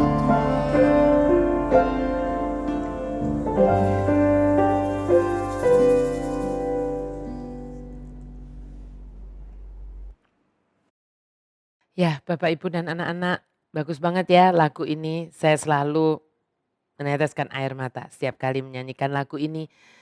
Biar kita terus menyanyikan lagu ini, sering menyanyikan lagu ini untuk mengingat-ingatkan kita ya. Supaya kita minta selalu dikuduskan. Gak ada dari kita yang kudus, tapi mari kita minta dikuduskan oleh Tuhan Yesus. Supaya saat Dia nanti datang, sungguh-sungguh kita boleh menyambutnya dengan sukacita.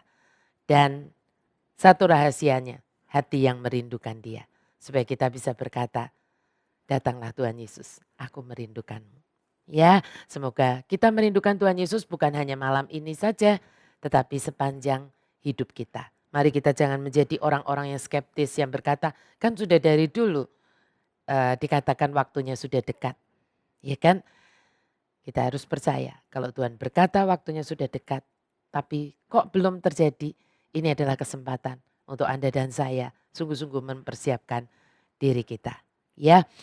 Dan sekali lagi saya ingin menunjukkan kepada Anda semua taburan yang selama ini Anda sudah berikan, kemarin-kemarin sudah Anda berikan, dan saya percaya Anda masih akan terus menabur untuk kita bisa membantu ya, kita masih terus membantu. Ini di layar ada beberapa kita bantuan kita ke beberapa rumah sakit ya, yang terus kita berikan ya.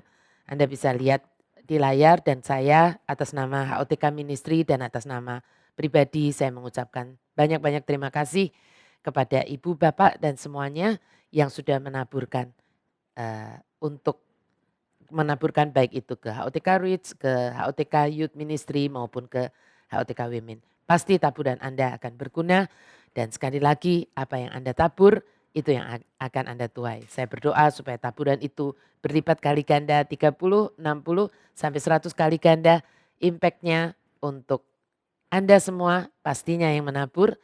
Karena yang menabur, apa yang Anda taburkan itulah yang akan dilipat gandakan ya oleh Tuhan, tetapi juga menyentuh banyak orang di luar sana. Dan juga taburan-taburan ke HOTK Youth Ministry atau ke HOTK Women untuk supaya Anda semua tetap boleh mendapatkan live streaming ini terus bisa berjalan. Nah, kita sudah mengakhiri kitab Wahyu. Saya mau berkata, kemarinnya kan saya bilang bahwa kita akan masuk kepada bab-bab yang baru. Saya ingin membawakan bagaimana yang lebih applicable, dalam artian apa sih sebetulnya, apakah Tuhan kasih guidance enggak kalau kita ini kan kita mau hidup dengan believing and trusting tadi. Ya, mau hidup dengan insulasi tadi. Nah, gimana sebetulnya apa yang kita harus lakukan di tengah-tengah dunia yang saya kemarin bilang kita berusaha supaya dunia ini menjadi makin baik, tetapi saya percaya juga bahwa nanti kesana-kesananya makin canggih, iya, tetapi bukan akan menjadi makin baik gitu. Ya kan, kalau kita orang yang percaya kepada Tuhan kita akan pasti akan mengerti, merasa di sini kita. Tapi kan bukan berarti terus kita menjadi sedih, lalu kita menjadi pesimis dan sebagainya. Bukan, Tuhan menyuruh kita menjadi garam dan terang. Tuhan menyuruh kita bersukacita senantiasa. Ya, nah tapi juga berjaga-jaga. Nah bagaimana kita bisa seperti itu? Saya akan masuk kepada bab-bab yang baru, pengajaran-pengajaran yang baru. Tetapi saya mohon kepada ibu bapak dan anak-anak semuanya, saya izin untuk cuti, ya, izin untuk cuti dalam tanda kutip selama 3 Jumat ke depan. Ya, jadi kita akan mulai lagi pengajaran yang baru di bulan Juni, hari Jumat tanggal 5 Juni. Apakah sudah bisa di Prisma, Bu? Saya nggak tahu, nanti wait and see ya. Tetapi tanggal 5 Juni supaya saya juga bisa refreshing. Oh, Bu Glory mau jalan-jalan, iya pakai Google Map katanya gitu ya kan, jalan-jalannya pakai Google Map. Enggak, bukan untuk jalan-jalan tetapi untuk saya juga rehat ya, saya beristirahat setelah sekian lama ini full gitu ya. Untuk 3 minggu ke depan sekaligus kan ada nanti lebaran dan sebagainya. Lalu kita masuk lagi di tanggal 5 Juni. Saya berharap ini menjadi kesempatan untuk Anda semua dan saya mengendapkan dan mempraktekkan apa yang sudah kita pelajari. Mungkin bisa diulang-ulang lagi surat pada 7 jemaat, lalu mulai masuk kepada pembahasan kitab Wahyu dari yang awal. Saya percaya akan sangat menarik kalau Anda mau mempelajarinya sungguh-sungguh lagi. Supaya nanti ketika kita masuk kepada pengajaran yang baru, Anda juga sungguh-sungguh sudah menjadi orang yang berbeda dan siap untuk terbang bersama Tuhan. Amin. Mari sekarang kita satukan hati di dalam doa. Tuhan, kami bersyukur untuk malam hari ini. Akhirnya kami bisa menyelesaikan pengajaran kitab Wahyu yang luar biasa. Khususnya malam hari ini kami belajar tentang yang namanya Yerusalem yang baru. Oh Tuhan, kami sungguh merindukan Yerusalem baru kami. Kami percaya janji-Mu Tuhan. Karena Engkau adalah tunangan kami. Engkau adalah mempelai pria kami. Kami bersyukur Tuhan karena Engkau menjanjikan sesuatu yang luar biasa. Kalau kami selesai dengan hidup kami di dunia ini. Entah itu lewat rapture atau Engkau memanggil kami pulang meninggal dunia. Kami bersyukur kami bukan hilang tak berbekas. Atau kami tidak tahu kemana kami pergi. Kami bersyukur karena Engkau berkata bahwa Engkau saat ini sedang menyiapkan rumah bagi kami semua mempelaimu. Dan kami bersyukur Engkau berkata bahwa Engkau akan datang kembali untuk menjemput kami. Tuhan, kami sungguh merindukan kedatangan-Mu. Kami sungguh ingin Tuhan ada di tempat di mana Engkau berada. Kalau saat ini kami baru bisa melatih untuk supaya harta kami ada di tempat di mana Engkau berada. Supaya nanti juga hati kami ada di tempat di mana Engkau berada. Tapi kami percaya suatu saat nanti di waktu yang paling tepat yang Engkau sudah tentukan. Allah Bapa sudah tentukan dan Tuhan Yesus Engkau akan menaatinya. Engkau pasti akan datang menjemput kami semua. Yang kami sungguh rindu Tuhan saat itu. Kami memegang pelita kami dan minyaknya masih penuh Tuhan. Kami masih berapi-api dengan Engkau. Kami masih begitu bersemangat dengan Engkau. Kami masih punya first love kami dengan Engkau. Kami masih punya cinta kami yang mula-mula. Dan kami tidak menggadaikan iman kami. Kami tidak kompromi Tuhan dengan apapun yang Engkau tidak sukai. Ajari kami sungguh-sungguh Tuhan. Supaya kami mulai melatih, mencintai apa yang Engkau cintai. Dan membenci apa yang Engkau benci. Walaupun dunia ini mendorong kami untuk sebaliknya. Mencintai yang Engkau benci dan membenci yang Engkau cintai. Tapi kami mau Tuhan belajar menjalankan prinsip insulasi ini. Karena kami tidak mau tertinggal di dunia ini. Begitu luar biasa Yerusalem baru yang kami sudah pelajari malam hari ini. Tapi kami percaya lebih luar biasa lagi ketika nanti kami sampai di sana. yang senyatanya Yerusalem yang baru itu. Kami merindukan itu Tuhan, kami sungguh merindukan itu. Dan terlebih dari semuanya, terlebih dari kota Yerusalem baru sendiri, kami merindukan Engkau. Kami merindukan untuk selalu bersama-sama dengan Engkau. Kami bisa bertemu muka dengan Engkau. Wah, itu sesuatu yang luar biasa buat kami Tuhan. Yang kami percaya tidak ada lagi sakit penyakit yang kami harus rasakan. Tidak ada lagi duka, tidak ada lagi air mata. Karena Engkau yang akan menghapus air mata kami. Kami bersyukur punya Allah yang menjanjikan itu. Dan kami percaya Tuhan. Karena semua yang sudah Engkau buktikan. Bahwa Engkau adalah Allah yang setia. Allah yang menepati janjimu sejak dari zaman purbakala. Sampai dengan saat ini. Allah yang sungguh hidup. Allah yang tidak hanya berjanji. Tetapi yang menepati janjinya. Dan berkuasa melaksanakan apa yang Engkau sudah janjikan. Oleh sebab itu Tuhan, kami juga percaya. Ketika Engkau menjanjikan Yerusalem yang baru ini. Kami percaya itu adalah juga iya dan amin. Hamba sungguh berdoa Tuhan. Tidak ada satupun dari kami yang belajar malam hari ini. Yang meragukan bahwa janjimu itu pasti akan Engkau tepati.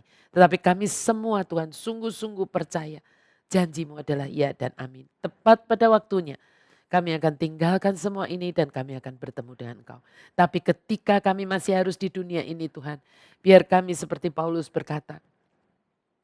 Kami ingin segera berada bersama Engkau di Yerusalem yang baru. Tetapi kalau Engkau mengizinkan kami, meminta kami masih ada di dunia ini. Kami tahu bahwa kami harus hidup untuk memberikan buah-buah kebenaran dari pertobatan kami.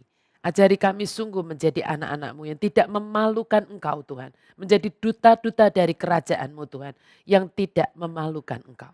Tapi kami sungguh-sungguh bisa memuliakan nama-Mu dan menyukakan hati-Mu dengan apapun yang kami lakukan.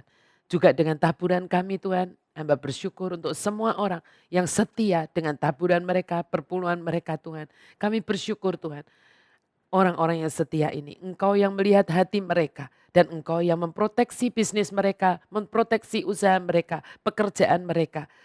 Karena Engkau juga Allah yang setia. Engkau Allah yang menjanjikan Tuhan, membuka tingkap-tingkap langit-Mu bagi siapapun Tuhan yang setia kepadamu. Mengembalikan apa yang menjadi hak-Mu. Biar itu yang terjadi di dalam hidup setiap anak-anak-Mu Tuhan yang mendengarkan kebenaran ini. Terima kasih Tuhan, hamba selesai berbicara tetapi Engkau tidak pernah akan selesai. Biar kami Tuhan terus Engkau usik. Di dalam masa tidak ada live streaming ini, biar kami mempraktekkan apa yang menjadi kebenaran firman-Mu. Dan nanti Tuhan ketika kami bertemu lagi di tanggal 5 Juni, kalau Engkau masih mengizinkannya, biar Tuhan kami punya kesegaran yang baru. Kami tahu bahwa kami mau berlari, bahkan terbang bersama Engkau. Terima kasih Tuhan Yesus. Hamba percaya Engkau yang memberikan pertumbuhan dari apa yang hamba sudah taburkan ini. Di dalam satu nama yang punya kuat kuasa, nama Yesus Kristus, Tuhan dan Juru Selamat kami yang hidup. Kami berdoa, kami bersyukur dan kami sungguh percaya kami menerima apa yang kami doakan ini. Mari semua Bapak Ibu dan anak-anak kita sepakat berkata amin 3 kali. Amin, amin, amin. Demi nama Bapa, Putra dan Roh Kudus. Amin.